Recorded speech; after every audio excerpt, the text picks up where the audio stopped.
اسرائیل کی غزہ میں خوراک کی فراہمی پر پابندی کی وجہ سے غذائی قلت کا شکار فلسطینی بچوں کی تعداد خطرناک حد تک بڑھ گئی ہے۔ یونیسیف رپورٹ کے مطابق مئی میں 6 ماہ سے 5 سال تک کے 5119 بچے شدید غذائی قلت کا شکار ہوئے۔ بچوں کو علاج کے لیے داخل کیا گیا مگر ادویات بھی میسر نہیں۔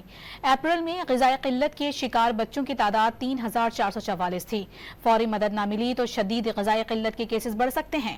اسرائیلی حملوں سے پانی، صحت اور صفائی کے نظام کو شدید نقصان پہنچا۔ ایندھن کی کمی سے علاج کے لیے ضروری خدمات بند ہونے کا خدشہ ہے۔